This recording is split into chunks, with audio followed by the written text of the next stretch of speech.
Roadwarden is something very unique in the gaming world. You will see why. Wanderlust is an illness cured by talons and claws. Yes. It has very...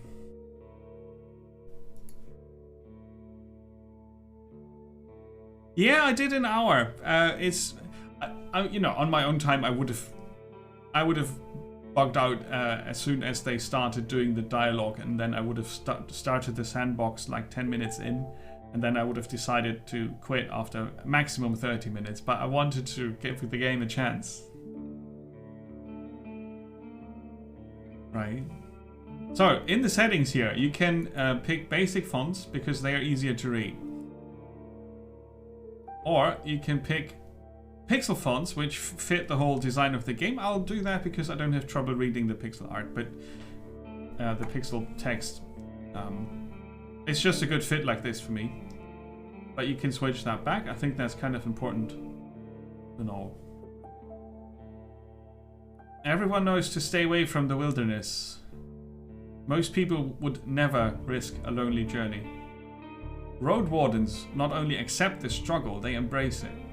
They deliver messages, assist merchants, burn human corpses, and, if possible, get rid of the beasts and highwaymen. They live on the road, die young or retire early. It's a dangerous job, but a respectable one. And it pays well. I still have my doubts. But it pays well. Okay, I leave the safety of the city walls. Now, this choice can't be altered later on. There's a focus on the story. No time limit, more cash at the start, more quests that are forgiving. Some quests that are more forgiving, sorry.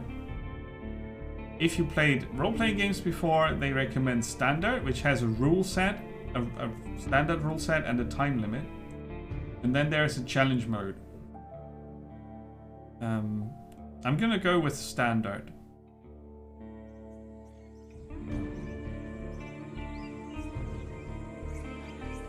The wall is still standing.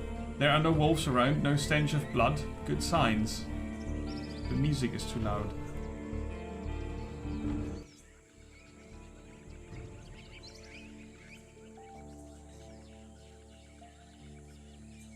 Sorry. This should be the place you're looking for. You were supposed to meet with a group of soldiers, but you hear no voices, no sounds of labor. The gate is ajar, but the camp isn't safe. They may keep away the goblins and pebblers, but not beast folk, not trolls, and the night is near. Your palfrey breathes heavily. It had a long day. Now, you can quick save. You have an archive that you can look at, which archives the events that you so far experienced. And then you have choices.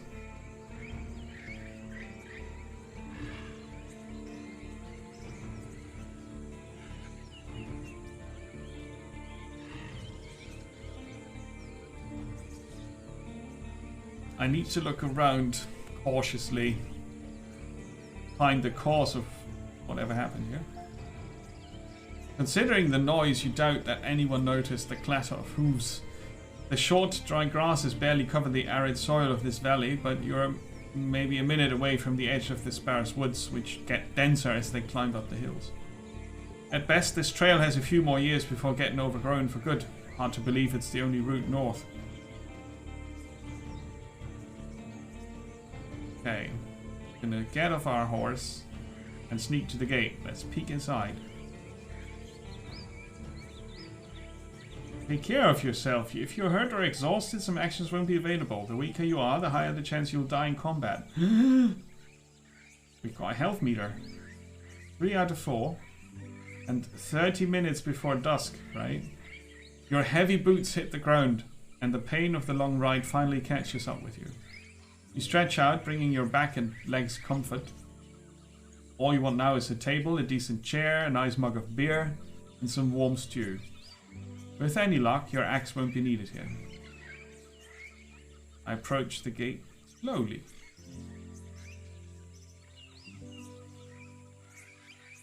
If it's a military camp, it doesn't look the part. Plenty of wasted space, the fire pit's cold. 2 people are sitting at the table, tired and disheartened. They are looking in different directions, paying no attention to one another. One of them is holding a cup. After a moment, you notice the quiet humming.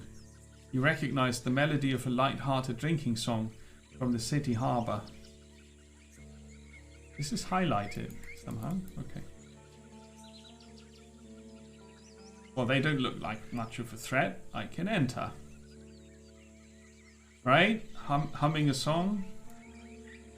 It takes them a few breaths to glance in your direction. The first person greets you with a wave of his hand. There are bags under his eyes. His beard is messy. Despite his simple shirt, he's wearing durable, decent boots. A mace with a head covered in iron hangs at his side, but he doesn't reach for it.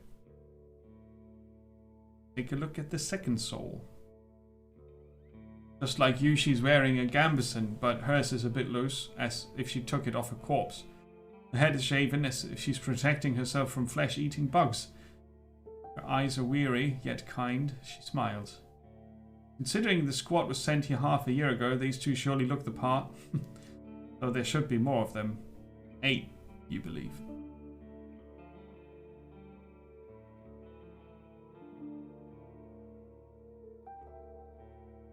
I'll let them speak first. It's nice to see an unharmed traveller in this godforsaken shithole. Makes me just a tiny bit hopeful. The bearded man's voice is strong, yet timid. You'll be staying the night with us, I guess. We're soldiers, he and I, adds the armoured woman. Her movement...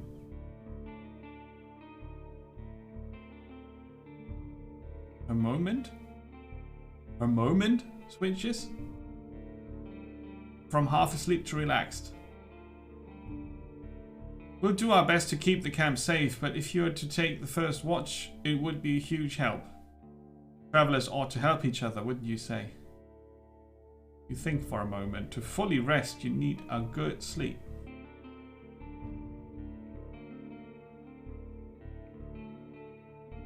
Well, if they offer me first watch, that means they trust me enough to watch over them while they sleep, right? That's good. And I am actually a guest.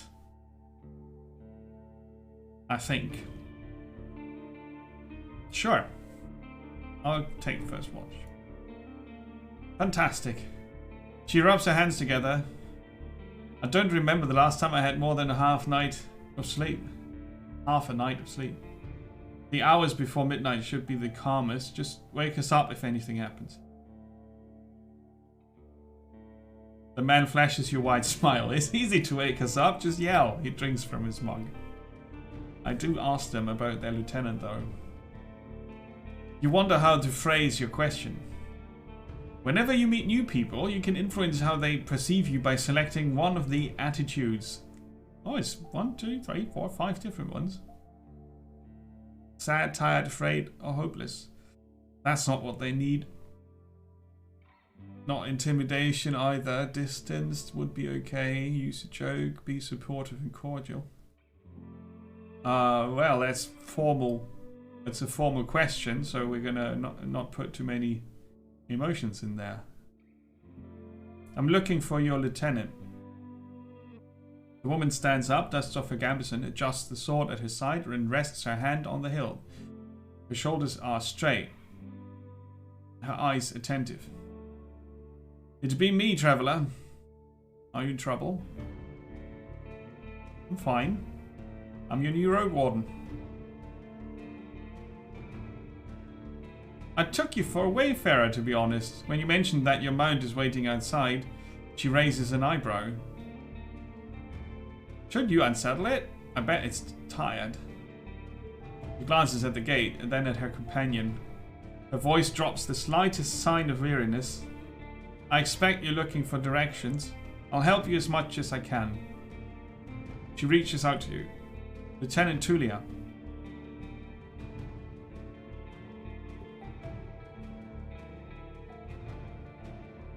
It may be a trap? What?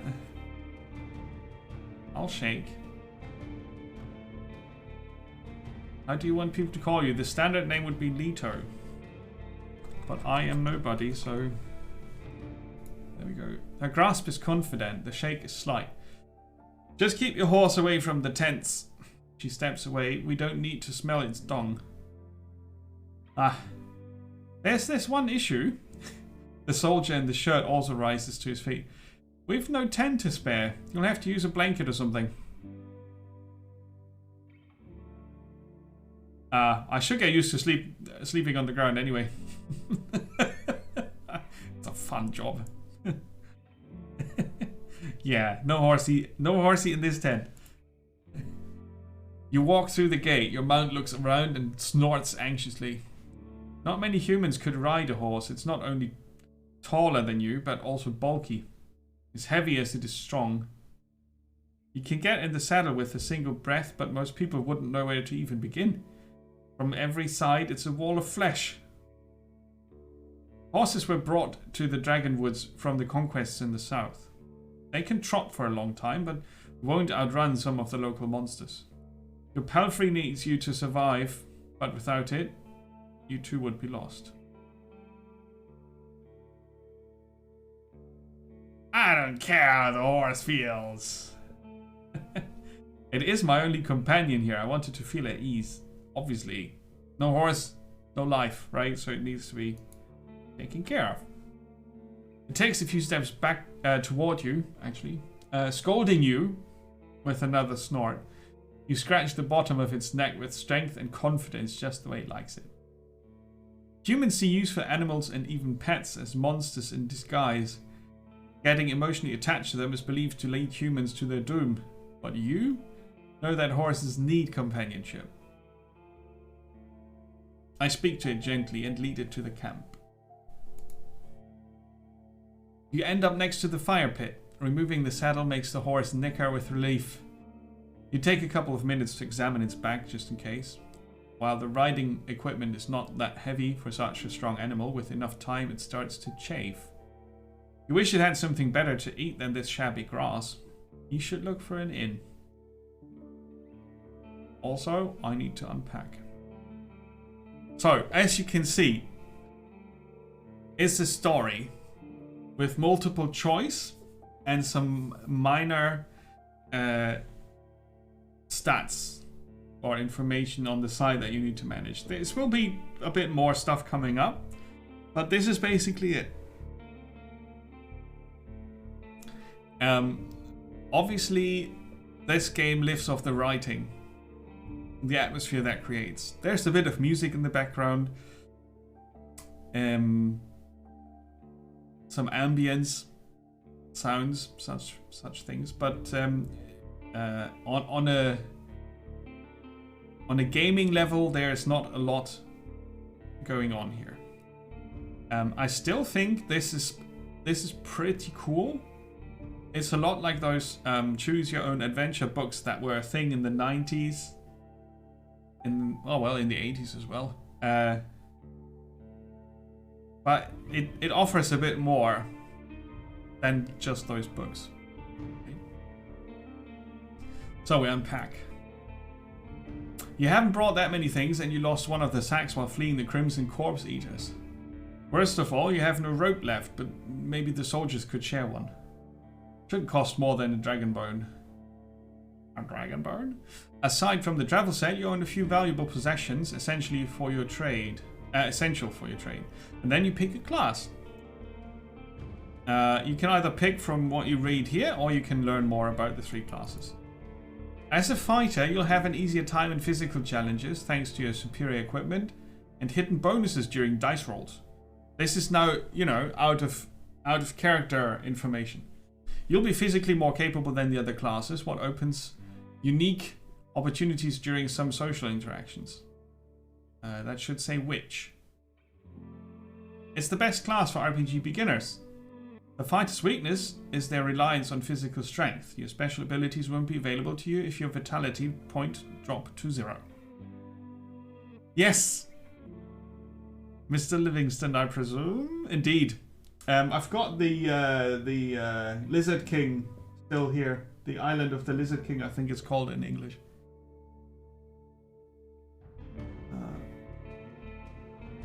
In German, it's die Insel des Echsenkönigs. So it should be the Island of the Lizard King, but sometimes they renamed them a bit for weird reasons. Still got that here with all the entries still. There's a Death Trap Dungeon. Yes. Classic. They were good fun. They really were good fun. Yeah, I'm going to show you the... give me a sec.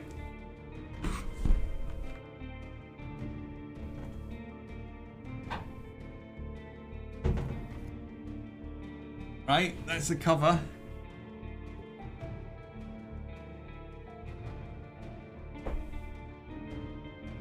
Right?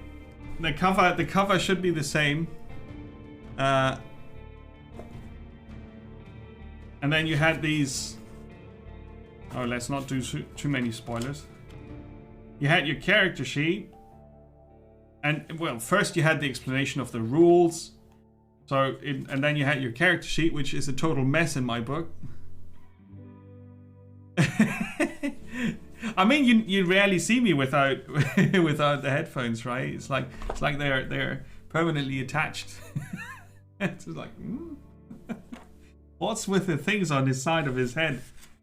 You had your character sheet, and then it starts with the introduction, and then you have your first page, and it was a lot of text.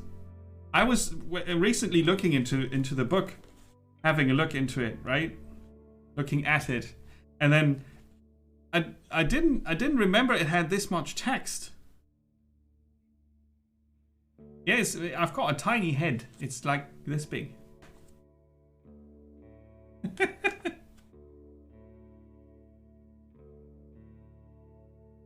Oyster Bay, right?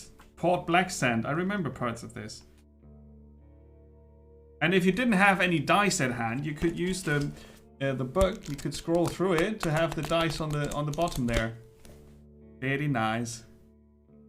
Imagine translating German fighting fantasy for a job. I would actually love to do it for games, but most games let communities do it, and that's why we get such shitty translations sometimes. But for the most part, it's pretty good these days. You have translation machines that are really good enough. Don't need people anymore. But you see, most of the time, you actually see when there was no person involved that had a grasp of both languages and the context. You actually see the mistakes. They stick out. They stick out. By now I can see that in English as well as in German text that got translated vice versa. The translation here is actually not too bad.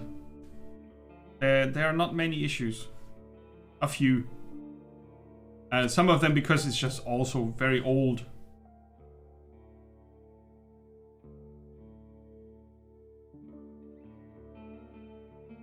Temple of Doom. Yeah, so the Island of the Lizard King is the original title. I was right. 1986. Right. 1986, Island of the Lizard King. It actually is called that. They didn't do a weird translation. Yeah. Oh, see, there's a fresh character sheet here. Even, I mean, obviously it's in German. You don't really need that.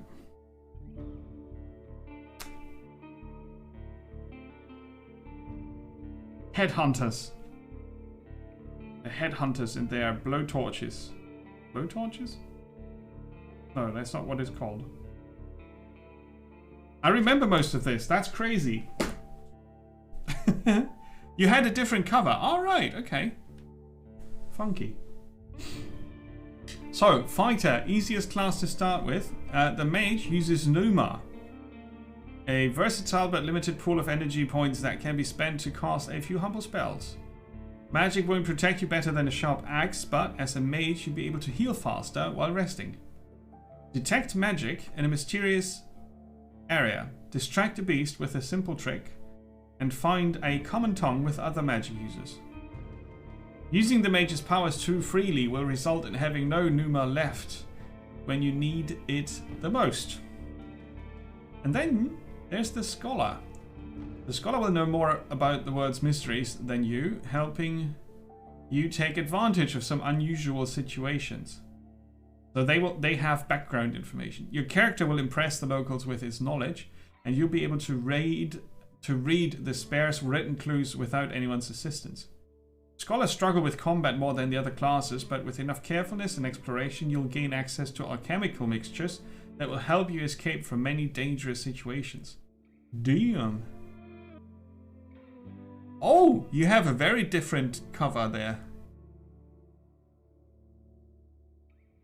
Yeah, it's also the first print, the Puffin. The Puffin is the first edition. Cool. Looks awesome.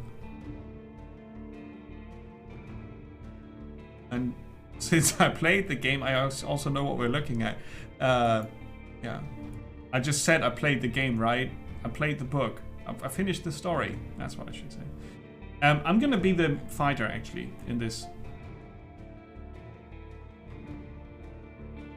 Open your inventory. Ta-da! To see your possessions. Taking hits will damage your armor. You can then fix it in various settlements. It will stop a life-threatening strike, but with your current gambeson, it's the best protection you can get. Now we have an inventory, so it's, you know, it's adding complexity bit by bit. I did the thing. Travel set a crossbow with 3 bolts and a well-crafted battle axe. You unpack and inspect your belongings. Your water skin isn't pierced. The spare clothes are still here. Just in case you take a look at your wooden bowl and mug, your cape, tinderbox, bandages, food rations, and knife. Nothing special or too cumbersome. From time to time your routine helps you avoid mistakes, but this doesn't make it any more exciting. Let's go back to the soldiers. They are at the table again, observing your beast and chatting between themselves. Your stomach growls at the sight of them eating out of wooden bowls. One more bowl was put at a previously unused end of the table. You can sit down on a tree log.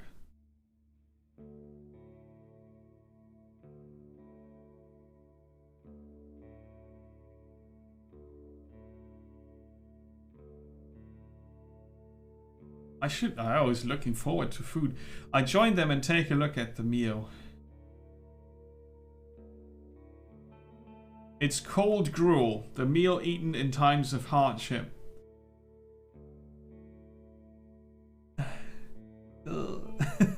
This specific bowl is filled with water, hog millet, some strange looking cereals, and blueberries. What's hog millet? Welcoming you with a meal, even a humble one, is beyond their duty. Soldiers live with and for their companions, constantly on the move from one part of the realm to another, making sacrifices to protect their group as they face dozens of hideous creatures.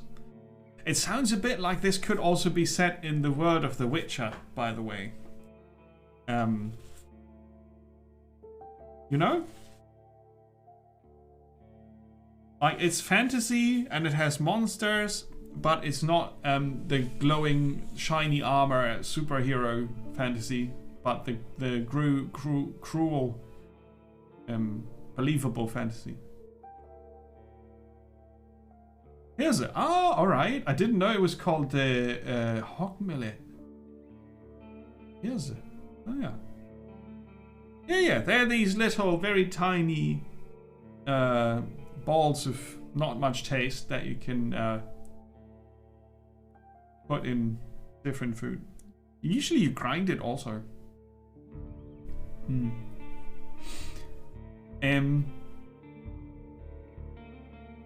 Their lives are filled with discipline, hardship, and camaraderie. Roadwardens, on the other hand, learn how to work by themselves. They seldom engage in open combat, patrolling the same roads for years. They help the settlement stay in touch, but also maintain commerce. Settle down, forge friendships. When there are no laws to follow, they use their own judgment. Different responsibilities, different lifestyles. I eat quickly, not focusing on the taste, and then speak with Tulia. She's focused and chooses her words carefully. She looks away only when she gathers her thoughts. I'm afraid I can tell you less than I would like to, and less than I should. She nods toward the other soldier. As you can see, there's not a lot of us left. At the beginning of summer, there were 8 of us, including our previous lieutenant.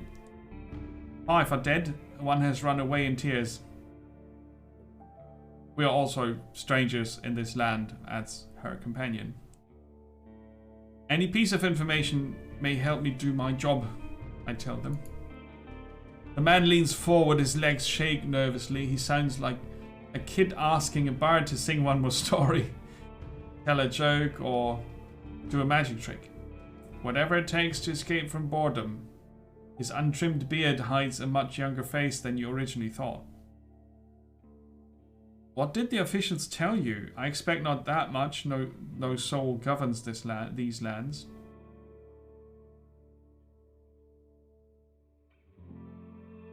I share what I consider to be relevant.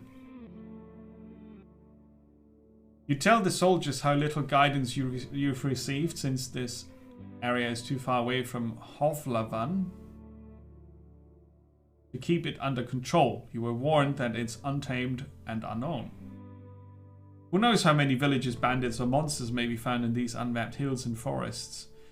From time to time, new people come here to look for boundless opportunities. Most of them never return. Do they turn into walking corpses? Or find what they're looking for? No soul could tell me, so I was looking for your guidance.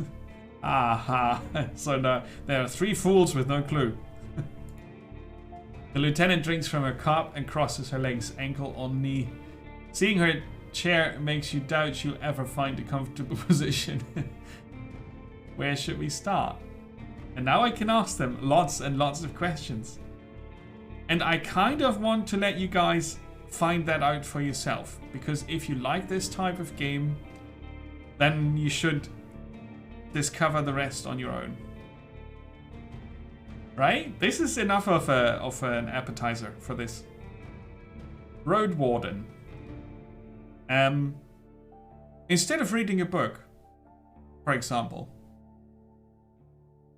or instead of watching a film, or instead of playing Witcher 3, you could do this. I think it's pretty good.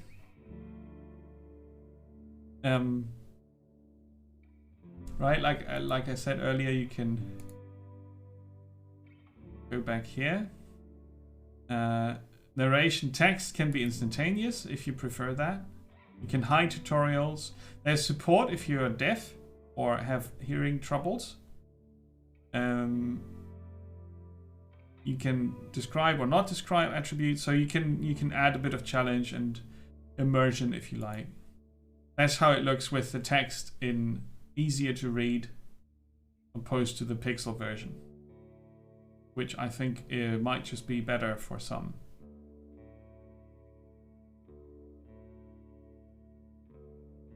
Right? I think it's pretty cool. It does create atmosphere. The writing is decent. I could enjoy this, I think. So, the Roadwarden. Now we're going to stay on the road, but in a very different game. Next up is Road 96. Less text, more atmosphere, I think.